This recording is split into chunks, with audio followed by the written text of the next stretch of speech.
And yeah, welcome everyone. Thank you for being here.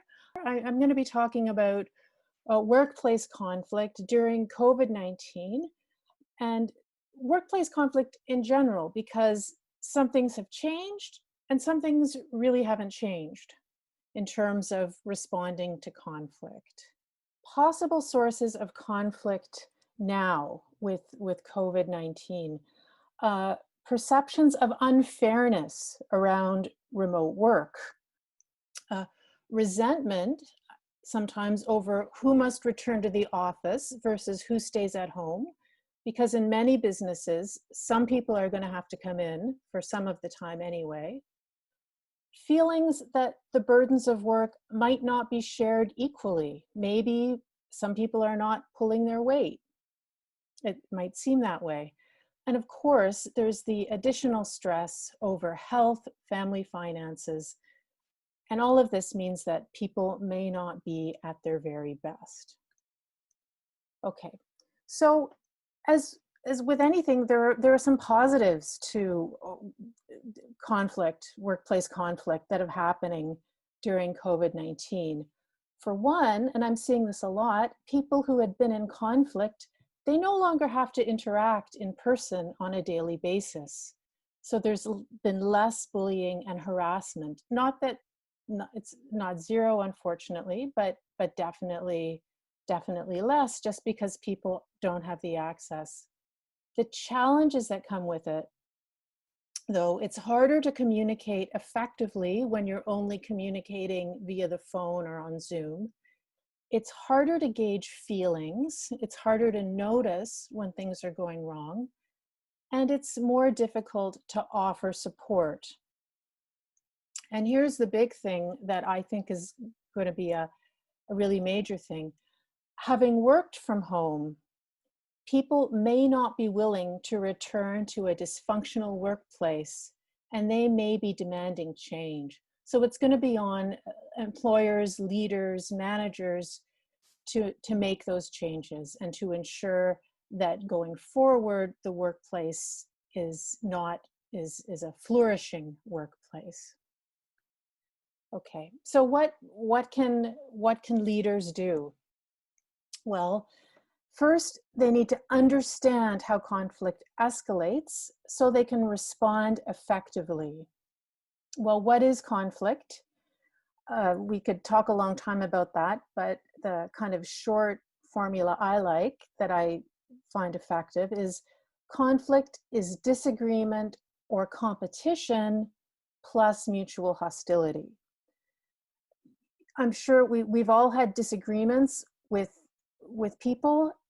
They don't all turn into conflict because there isn't that mutual hostility.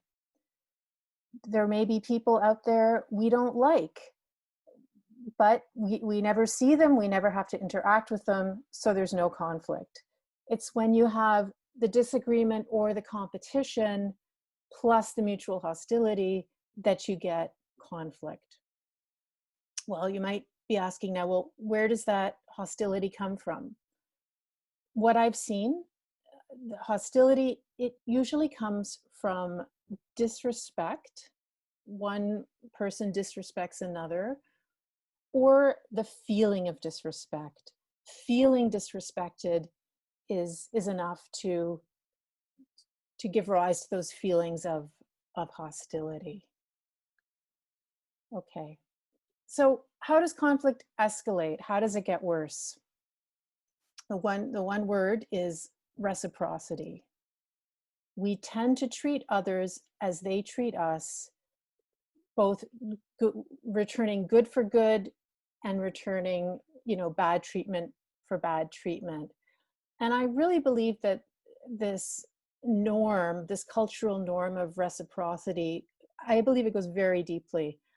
And some evidence of that is we can even see reciprocal behavior in some primate species. So in recent tests, experiments, some with chimpanzees, rhesus monkeys, and stump-tailed monkeys, they exhibited reciprocity for beneficial interactions. So for instance, they would be more likely to share food with those animals who had shared food with them in the past. It's a little bit more complicated when it comes to negative interactions. And here, because primates are social species, social status within the group plays a role. So even if an animal is harmed by an animal of a higher status within the troop, they sometimes don't reciprocate, whereas they will reciprocate if they're harmed by an animal of the same status or lower status. So there's just some fun facts about our primate relatives, I guess you could say. And here's a nice picture of sharing. So 4 steps to managing workplace conflict. Step 1, look beyond the cliches to find out what is really driving conflict. You might think it's personality differences. I hear this a lot. Oh, there's a personality clash. The reality is that people with different personalities work together all the time. It's probably not just a personality clash. The other thing I hear a lot is that there's a tendency to blame individuals. There is a tendency to think that there's one bad apple, there's one, bad manager or toxic manager or bad coworker, and they're ruining everything. The reality is that these bad apples, if you want to call them that, they only thrive if the structure supports them. So what looks like a personnel problem or a personality problem is probably a structural problem. The uncomfortable truth: conflict within organizations is driven by systematic factors and by organizational structure. And one of the things I do when I come into organizations is I help diagnose these systematic factors and structural factors.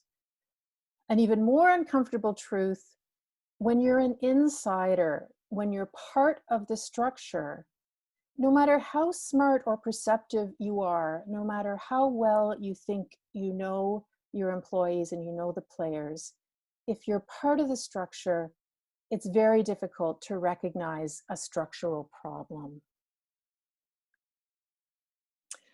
Step 2, leverage what truly matters to your employees. I don't know if any of you have ever played Tiny Tower. It's a game where you build you build like a virtual tower, and you have your little people, your citizens in the tower, and you have to make them happy. And how do you make them happy? You make them happy by putting them in the right job. And so again, I think that's really interesting when you think about it. There's so many factors that contribute to our happiness. There's family, there's finances, there's community activities, there's religion, sports. But somehow we see that if the person isn't in the right job, they're not going to be happy. And I think this is, again, backed up by some of the research, at least surveys done in Germany.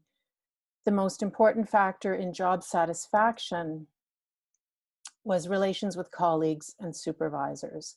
And these were seen as more important to a point than salary.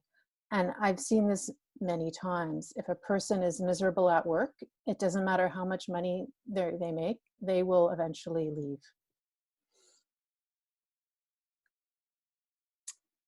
So once you've tried to figure out what really matters to your employees, you need to get them talking. This might mean talking with one another. It might mean company-wide. You have to get people talking. To do this, you need to structure your organization in a way that this is possible, that conversation is possible. So this will be, as I mentioned, with COVID-19, with the remote work, communication is harder. People need to feel safe for these conversations to happen.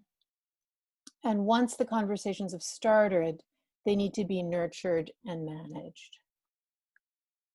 Okay, so step 4 is you have a flourishing workplace. When you have authentic conversations about what really matters, people who have been pulling apart will start pulling together. And so what this looks like, people no longer feel they have to tiptoe around. This is something I hear a lot when I'm brought into an organization. I feel like I'm walking on eggshells. And that's not a good feeling. You don't want to have that feeling at work. In a flourishing workplace, everyone understands how to raise concerns in a respectful manner. So when things happen, as they will, they get dealt with. They don't fester because people know how to bring it up, know how to talk it through, and everyone can move on. People feel free to speak their minds, and meetings are lively and everyone is engaged. You don't have that kind of dead silence in a meeting where people are hesitating to speak up. People are contributing. They know their contribution matters. So to sum up, in a flourishing workplace, which is always my goal, employees are engaged by their work. They're motivated to do their best. They feel what they're doing is important and that their contribution matters.